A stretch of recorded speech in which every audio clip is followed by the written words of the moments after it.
You only renovate your bathroom once, and if you mess it up, you'll regret it every day. And here is what most homeowners overlook when they plan their layout. Now, if you're thinking about remodeling your bathroom or even just giving it a facelift, this video is going to save you some time, money, and a whole lot of regret. I've been in real estate for over 30 years, flipped a bunch of homes, represented hundreds of clients, and I can tell you, I have seen some bad bathroom layouts, and not just ugly. I am talking design decisions so bad that they could ruin the resale value and make your everyday life pretty annoying. So today we're going to cover the top 10 bathroom design fails, and more importantly, how to fix some of them right away. And these are the same tips I give all my clients as I'm dealing with them, and also things that I have learned from flipping my home. So let's get to it.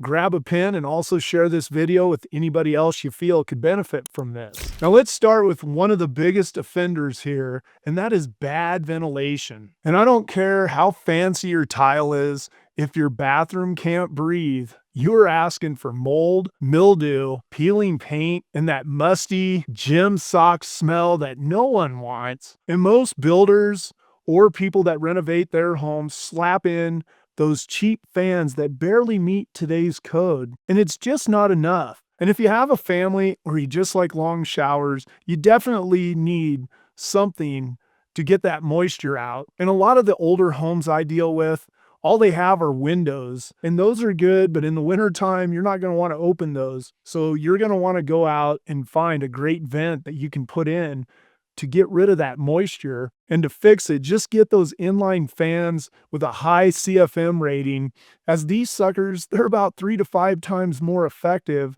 than standard fans, and they're much quieter, and it's a perfect time to upgrade when you are doing a bathroom remodel. Now, the next thing on the list is design chaos. I mean, just too many materials going on.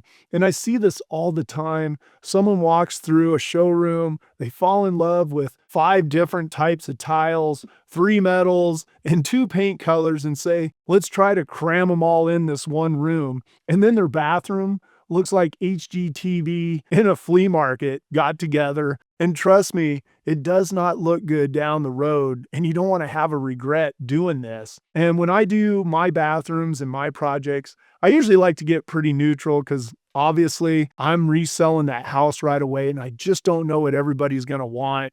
And neutral is always good. You can always do the safe play there. But for clients and so forth, when I talk to them, I do just tell them to stick with 1 to 2 main materials. Just pick one focal point, and that could be a bold tile in the shower, or a killer vanity, or maybe that freestanding tub, and let everything else just fade into the background here. You just don't want it to look like a Vegas casino. Just keep it simple, elegant, and very clean, and you're going to be happy that you did that. Now, number 3, no storage. And I can tell you from living with my wife, dealing with clients, that's a daily frustration. And nothing ruins a great remodel of the bathroom faster than clutter. Having hair dryers, razors, makeup, toilet paper rolls stacked like Jenga in that room. And don't get me started on those pedestal sinks with nowhere to put anything. Now, how you fix this? You just get a little clever with storage. I mean, medicine cabinets, they're a huge game changer. A mirror plus storage all in one. I mean, let's think about it. And a lot of these cabinets are much better than the ones I think you're visualizing from many, many, many years ago. And if you're doing a vanity, go with deep drawers, not just cabinets. And if you're not looking to do a huge remodel, just add some floating shelves or some sleek shelving systems. Some of those are strong enough that they can hold bricks and they stick right to the tile. So there's a lot of options out there to help you with those storage needs. Now, number 4, another tiny mistake, let's say, tiny mirrors. Now, you ever walk into a bathroom and the mirror looks like it came from maybe a dollhouse or something? I mean, your mirror should match the scale of your vanity and the room. I mean, a bigger mirror actually gives a room a bigger feel and bigger lighting. Now, when my clients call me and ask me for some suggestions on things in their bathroom on this one, I just say go big or go mirrored medicine cabinet. It'll give you that function, light bounce, and makes the space feel way bigger, especially in those powder rooms or those smaller bathrooms. Now, the next thing, this is a big one for a lot of people, bad lighting. Bad lighting, bad makeup, missed spots, it all adds up. And that's because lighting is a huge deal in bathrooms, and 90% of people just get that wrong. That single overhead light, it's casting shadows, and it's not helping you shave or do your makeup. Now, in order to fix this problem, as I tell my clients, just use a combo of wall sconces on each side of the mirror if you're able to. Do some overhead task lighting and stick to that 3,000 to 4,000 K bulbs for that natural daylight vibe. And those harsh spotlights, sometimes they can really make you look like a raccoon. And those warmer lighting, it makes you bronzer, look great in the mirror, but orange in real life. So just be careful on your lighting. And lighting is a big one here. And by the way, I'd like some comments from you about all this and how you feel. And anything I'm saying, I want full disclosure, as I always do. It's your house. This is not trashing anything you're doing or thinking. I am just trying to give you all real life experiences from me flipping and what my clients all say when we're out looking at houses. Now, anyway, back to number 6, picking out those fixtures based upon the looks only. Yeah, those black matte fixtures, they look awesome in the showrooms, and I gotta say, I use them in my projects myself, and in real life, I know every water spot, fingerprint, and makeup smear shows because it's like buying a black car, and I own a black car and I love it, and it's cool for a day, then you're washing it every weekend like I have to.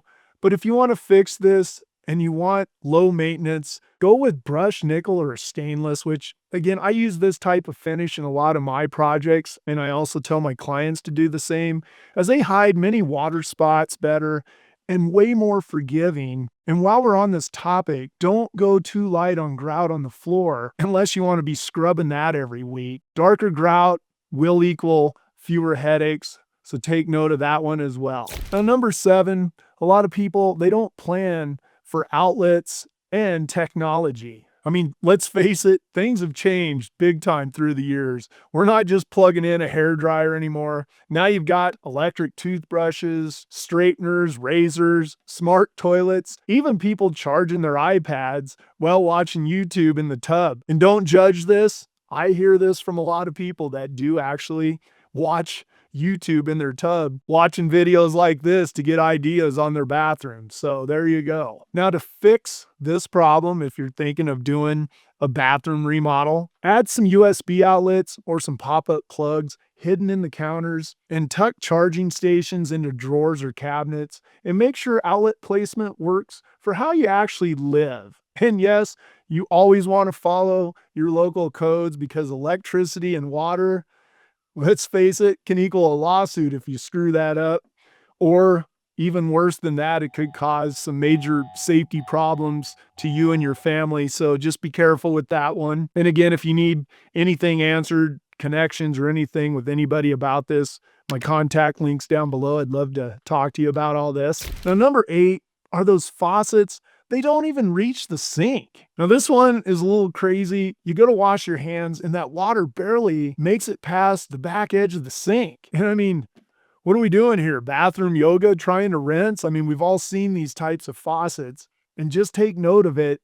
You want to be careful on your selections there. Make sure your faucet reaches at least a quarter to halfway into the bowl and that water hits right over that drain. Now, this also applies to shower heads. Mount it high enough so you're not ducking to rinse your hair, and especially if you're over 5'10", and if you're flipping and so forth, you always want to think about this. So just make sure that you mount those things high enough, as people will notice and appreciate that one. Now, here's another good one. Number 9 are cheap materials and contractors. And I know we all want to save where we can, and I get it. Remodeling's expensive. I spend tons of money anymore on my projects, and I can't believe what it adds up to. But when you cut corners on materials, or you're hiring your cousin's buddy because he's really handy, you really can end up paying twice as much by doing this approach. And when I talk to people, I always tell them just use durable, water-resistant materials. Go with ceramic or porcelain tile over marble or wood unless you want a constant maintenance issue. And hire professionals. It's not just about the install, it's about code compliance and also peace of mind. You buy cheap, you buy twice, every time. And believe me, I have, and I'll admit it, I've learned my lesson through the years. You always want to try to cut corners on things, and it always comes around to bite you. So just take note of that and don't do it. Now, moving on to number 10 is rushing that remodel project. That's going to equal some missed opportunities, and you don't want to do this. Now, this one is a big one because when you're rushing your remodel, that means you miss all the smart upgrades that you can actually do when those walls are open. I mean, plan ahead and consider things like recessed shower niches, built-in medicine cabinets, heated floors, which, hey, we all love those heated floors, and better plumbing placement as well. And what I mean by that is like putting valves where you can actually reach it, turn it on without getting soaked, turn the water on. As you know, if you've dealt with older homes, those old shower valves and other valves, they're all down too low. So you can place these valves exactly in a good position while that wall's exposed. And just remember that once you've done this, you don't get a second shot at these once that tile's up. So on this one, just take the time and really do a good, thorough job of mapping out your bathroom. You're going to be thankful that you just took maybe, let's say, that extra day or two just to think through it. Well, let's just recap this. So ventilation matters. We don't want that mold growing anywhere. Keep your design clean. Storage is always key. Mirrors and lighting should also work for you. Choose fixtures and materials that are going to last. Plan for technology and don't cheap out, and take your time and don't rush that project that's going to look awesome when you're done with it. Your bathroom is one of the most used rooms in the house, and if you get it right, it'll look great, work well, and actually it's going to make your life easier. And if you're planning a remodel or you need help avoiding expensive mistakes, drop a comment below, reach out. My link's down below. I'd love to talk to you. And if you need a good real estate agent in your area to help with anything as well, I can connect you with one in your area. And if you found this video helpful, please share it with somebody that could benefit from it. And also I'll put some things that I use in my flips and recommend to my clients down in the description area below that hopefully can help you when you're doing your bathroom remodel. And until next time, stay tuned for this video that's coming up next.